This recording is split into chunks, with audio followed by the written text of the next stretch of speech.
भौजाई जवन रहली वो यहाँ तनी से दुल्हा का गाल टोके कही है कि ससुररिया, अरे ससुररिया जय हाथ दुल्हा धीरे धीरे। बारात जब पहुंच जाई वहां ससुराल, बारात लगन लगी तो सास गई है कि छोटी मुंह की घर की दुआरी लम्हार का हो, छोटी मुंह की घर की दुआरी लम्हार का हो। तनिए कहनी हुराए दुल्हा, तनिए कहनी हुराए दुल्हा कर छबली लार हो। जब सेनूर डाले लगले वो समय तनी से गीत बदल जाला। वो समय गई है, कहा गई है कि अरे माई से कमली, अरे सहुरवा नचनाला, अरे सेनुरवा हो दुल्हा धीरे से डाला। चले भाई में मेहरारू गाड़ी गावे लगेली ऐसे तक केहू केहू के गरियाए दे तो लाठी चल जाई, लाठी चल जाई।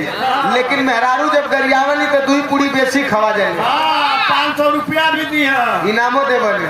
अगर केहू का नाम अगर मेहरारू भूलतो है तो कही है कि अरे रिंकू भैया तनी एक पूरी बढ़ा लिया। पूरी बढ़ावे में रिंकू भैया कारी सुनना खाली गलीमत इतना रहला कि बहिन मतारी ना कर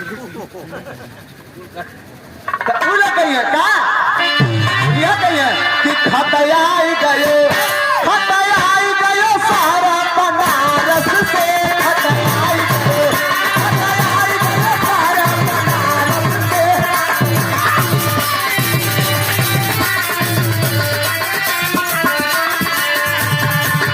चिट्ठी बचला कि ना बचयावला कि ना, हौ तोवला कि ना तोवयावला कि ना, बचयावला कि ना, हौ तोवला कि ना तोवयावला कि ना, पहिर बेचला कि ना बेचयावला कि ना। खतयाई गयो सारा बनारस से, खतयाई गयो।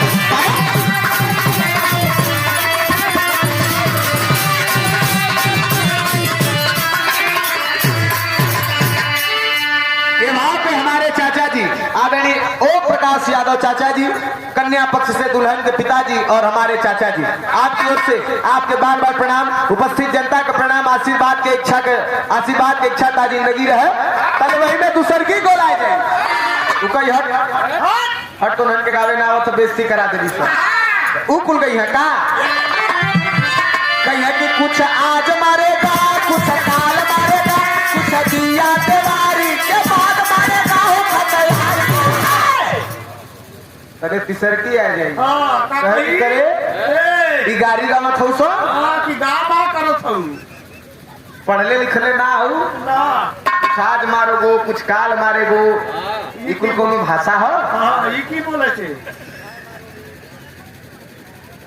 तो ऊ कुल कही है का कि 3:30 बजे 3:30 बजे मुन्नी जरूर मिलना, 3:30 बजे।